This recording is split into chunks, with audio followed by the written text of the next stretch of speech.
Obrigada, Sr. Presidente. Sr. Presidente, senhoras deputadas, senhores deputados. Por algum valor conservador que não tem nada a ver com as pedaladas fiscais de Dilma, o meu voto é sim. No meio do degradante espetáculo a que assistimos na madrugada do passado domingo, esta declaração de voto resume com honestidade o momento em que o impeachment da Presidente do Brasil se revelou como um golpe contra um governo democraticamente eleito.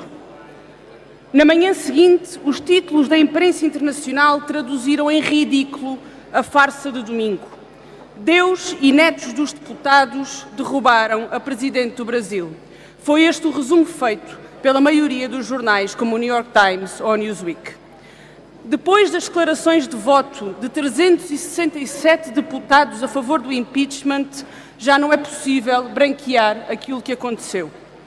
Pela esposa Paula, pelo neto Gabriel, pela sobrinha Helena, pela tia que me cuidou quando eu era criança, pelos corretores de seguros do Brasil, pelos evangélicos, pelo petróleo, para acabar com a Central Única dos Trabalhadores e com os seus marginais, pela ditadura militar de 1964 e pela homenagem ao torturador Alberto Brilhante Ustra, que foi o pavor de Dilma Rousseff. Quem, em Portugal, se prestou ao papel de claque dos golpistas da direita brasileira, agora só pode calar-se com vergonha. E percebe-se porquê. Entre Deus e o mundo, tudo foi razão para derrubar a Presidente do Brasil. Tudo, menos o tal crime de responsabilidade, que seria a única justificação legal para o impeachment. O debate correu e dos fundamentos formais do impeachment nem sinal. Foram esquecidos até pelos organizadores do golpe como desculpas farrapadas que eram. E só podemos esperar que o combate à corrupção não vá pelo mesmo caminho do esquecimento. Senhoras deputadas e senhores deputados, nunca nos ouvirão branquear o pântano de corrupção que domina a política brasileira. Nunca ouvirão o Bloco de Esquerda negar o envolvimento dos altos responsáveis do PT no Mensalão, no Lava Jato ou em qualquer outro escândalo de favorecimento pessoal ou partidário em prejuízo do povo brasileiro. No Brasil, como em Portugal, a corrupção deve ser combatida e os corruptos devem ser sujeitos à justiça mais incomplacente. Mas não foi isso que aconteceu no passado domingo. Não foi isso que aconteceu no passado domingo. E se assim fosse, todo o sistema político brasileiro teria de ser alvo do impeachment, por ser feito para favorecer a compra de votos, o financiamento privado de partidos, a troca de favores e a corrupção do poder político. Se alguma coisa poderia ter evitado o desfecho inconstitucional desta história, era a reforma política e a democratização do sistema político que o próprio PT prometeu e falhou em cumprir. É que, ao contrário de Dilma Rousseff, 60% dos deputados que votaram sim à sua destituição estão a braços com a justiça. Correu o mundo o caso da deputada Raquel Muniz, do PSD, não do português, mas do brasileiro, que dedicou o seu voto ao marido Rui Muniz, prefeito de Montes Claros, exemplo de gestão pública e de mãos limpas, mas que na manhã seguinte foi preso pela Polícia Federal por envolvimento em corrupção. O argumento da transparência não tem credibilidade na boca dos corruptos. Falemos dos organizadores do golpe. Michel Temer, atual vice-presidente e pretende sucessor à presidência, é suspeito na investigação do Lava Jato. E chegamos então a Eduardo Cunha, pai do impeachment e presidente da Câmara de Deputados, réu do Supremo Tribunal Federal no caso Lava Jato e em risco de perder o mandato ele próprio por ter mentido numa comissão parlamentar de inquérito sobre contas escondidas no estrangeiro.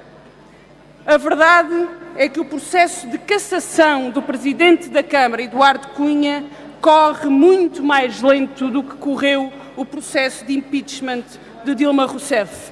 E vamos ver se o agradecimento da direita brasileira a Eduardo Cunha pelo impeachment de Dilma Rousseff não é a amnistia e a impunidade pelos crimes que cometeu. No final de 72 horas de discussão na Câmara dos Deputados, há uma pergunta que é obrigatória. O impeachment resolve algum dos problemas de corrupção do Brasil? Não. Mas a confirmar-se, o impeachment é a vitória da corrupção. O impeachment é a vitória de um sistema iníquo e de uma direita conservadora que viu uma oportunidade para assaltar o poder. É verdade que o impeachment é um instrumento legal, mas as suas regras estão constitucionalmente previstas. Quando as causas que o justificam são falsas, quando o seu motivo é político e não judicial, quando falham as provas, quando se forjam os argumentos, então estamos perante uma farsa, estamos perante um puro golpe de oportunistas. Para encobrir o nepotismo e proteger os seus próprios interesses, os golpistas não se limitaram a opor-se ao governo, atiraram à Constituição e, com ela, atiraram à democracia. Falta saber se os golpistas avançarão para a revisão da Constituição de 1988, para a qual, afinal, basta apenas uma maioria de deputados que se junte pelos mesmos netos e pelas mesmas esposas. O Bloco de Esquerda não vem hoje a esta tribuna discutir governos, governantes ou as suas opções políticas. Aqui, o Bloco de Esquerda levanta-se pela democracia, a par de tantos outros e tantas outras democratas, para lamentar que no Brasil... Senhor Deputado, já ultrapassou o seu tempo, termino, Sr. Presidente, para lamentar que no Brasil um governo democraticamente eleito possa cair não pelo voto dos eleitores, mas às mãos de um golpe feito em nome de interesses corrompidos e de corruptores.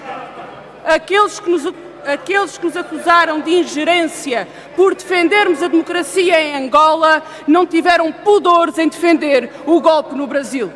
E por isso, e antes que a democracia dos interesses nos tolhe e nos perturbe a razão, aqui estamos para lembrar que o papel dos democratas é defender a democracia, seja onde for, e doa a quem doer. Repito, nunca ninguém espera do Bloco o silêncio e a complacência sobre o privilégio e o abuso de poder. Mas hoje, depois de tudo aquilo que aconteceu no Brasil, eu pergunto aos senhores e às senhoras deputadas da direita se acham mesmo que é pela democracia e pela transparência que se movem os golpistas já no Brasil. ultrapassou o seu tempo, largamente. Muito obrigado.